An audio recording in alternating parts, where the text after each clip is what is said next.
Éternel, nous voulons nous associer à ta parole qui dit que ce livre de la loi ne s'éloigne point de ta bouche, médite les jours et nuits. Nous voulons méditer ta parole. Nous voulons que toi, tu puisses nous révéler ta pensée. Seigneur, la Bible dit, heureux ceux qui ne marchent pas selon les conseils des méchants, mais qui trouvent son plaisir dans la parole de Dieu. Il est comme un arbre qui est planté près d'un courant d'eau dont le feuillage ne flétrit point. Seigneur, nous voulons marcher selon tes conseils, selon ta parole. Ouvre nos yeux spirituels, ouvre nos oreilles spirituelles. Nous voulons que tu puisses nous parler. Nous avons soif de t'écouter. Un mot suffit, une phrase suffit pour que nos vies changent. Je prie, Seigneur, pour que tu puisses répandre ta grâce, que ce soit une journée pleine de grâce. Là où le péché abonde, la grâce surabonde. Nous recevons tout par la foi au moyen de ta grâce. Merci parce qu'on n'est pas sauvé à cause des œuvres, mais on est sauvé à cause de la foi, à cause de ta grâce. Bénis ces moments, Seigneur. Donne-nous la grâce, répands ta grâce sur nous, donne-nous les capacités surnaturelles de comprendre ta parole. Au nom de Jésus, nous voulons écouter comme les disciples écoutent. Tu parles une fois, mais les disciples écoutent deux fois. Merci pour ta parole qui nous fait du bien. Nous voulons, Seigneur, non pas seulement l'écouter, mais nous voulons aussi mettre cela en pratique. Que cela soit comme une lampe à nos sentiers.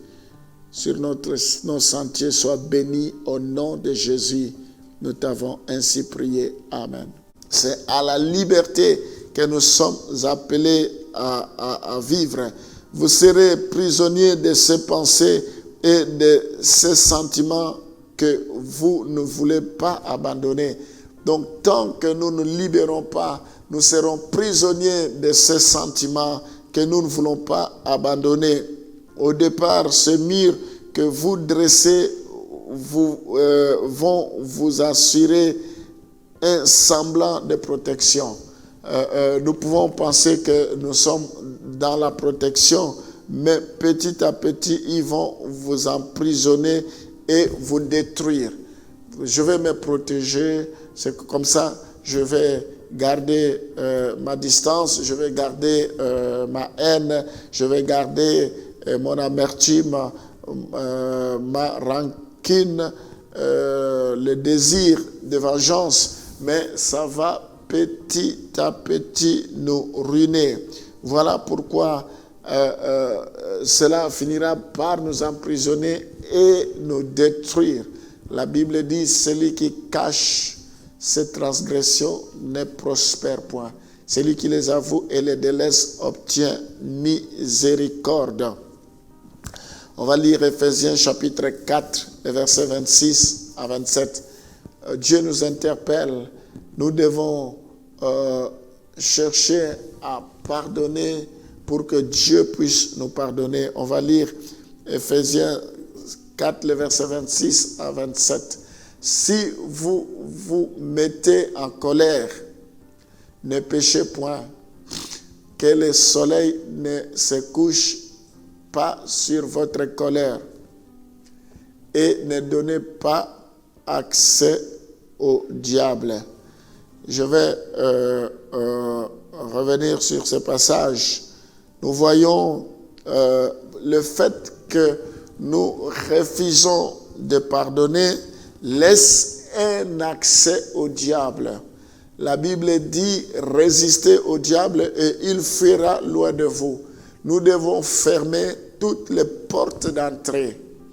Alors, entre autres, les portes d'entrée, c'est le manque de pardon.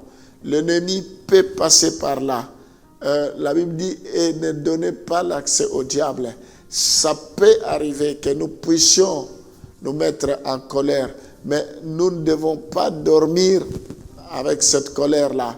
Nous devons veiller à ce que, avant que nous allions nous coucher, que cela soit résolu et que nous puissions nous débarrasser de la colère. Parce que la Bible dit que ne donnez pas l'accès au diable. Si vous vous mettez en colère, ne péchez point. Donc, on peut se mettre en colère tout en péchant. Tout dépend de comment nous réagissons, de l'intensité, de comment nous nous comportons. Mais ça peut arriver qu'on se met en colère, mais sans pécher, sans donner l'accès au diable. La Bible souligne que le soleil ne se couche pas sur votre colère et ne donnez pas accès au diable. Nous devons veiller pour ne pas donner l'accès au diable. Parce que le diable, il est là. L'objectif de Satan est de diviser. Le voleur ne vient que pour voler, pour égorger, pour détruire. Mais moi, je suis venu pour que mes brebis aient la vie et cela en abondance. L'objectif de Satan est de diviser, de créer la zizanie, s'aimer la haine. Ça, c'est l'objectif du diable. Il est là pour s'aimer la méchanceté et finalement tuer. Il est là pour s'aimer les troubles.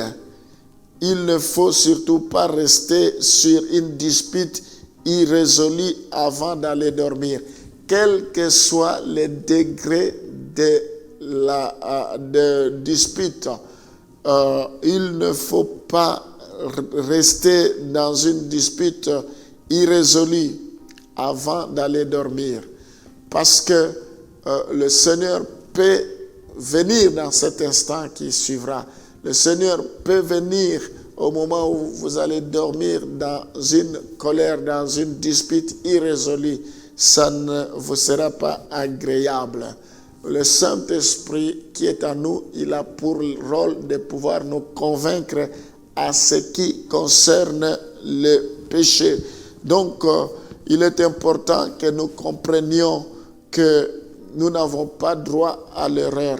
Quelle que soit l'offense, nous devons savoir pardonner. Quelle que soit l'offense, nous devons savoir libérer le pardon.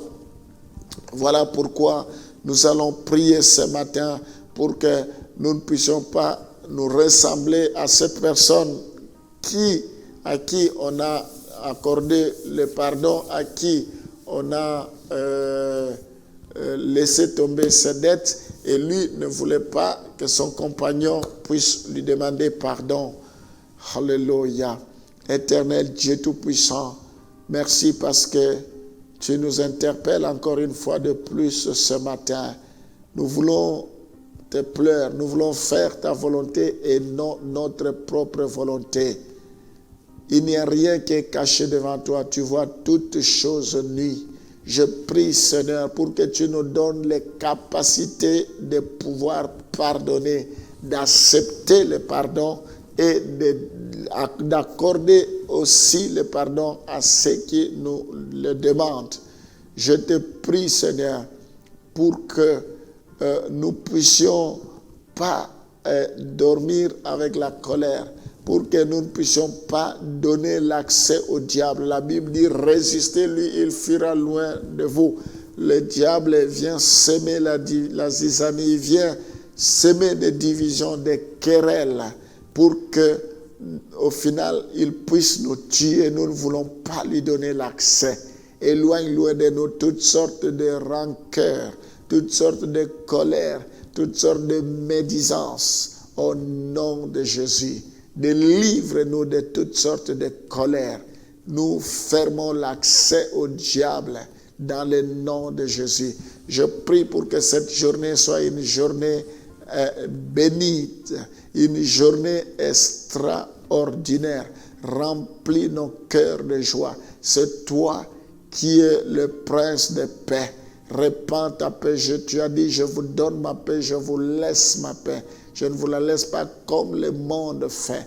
Oh Seigneur, nous voulons une paix qui ne dépend pas des circonstances, quelles que soient les situations, mais que cette paix demeure. Tu as dit que vos cœurs ne se troublent point. Croyez en moi et croyez en Dieu.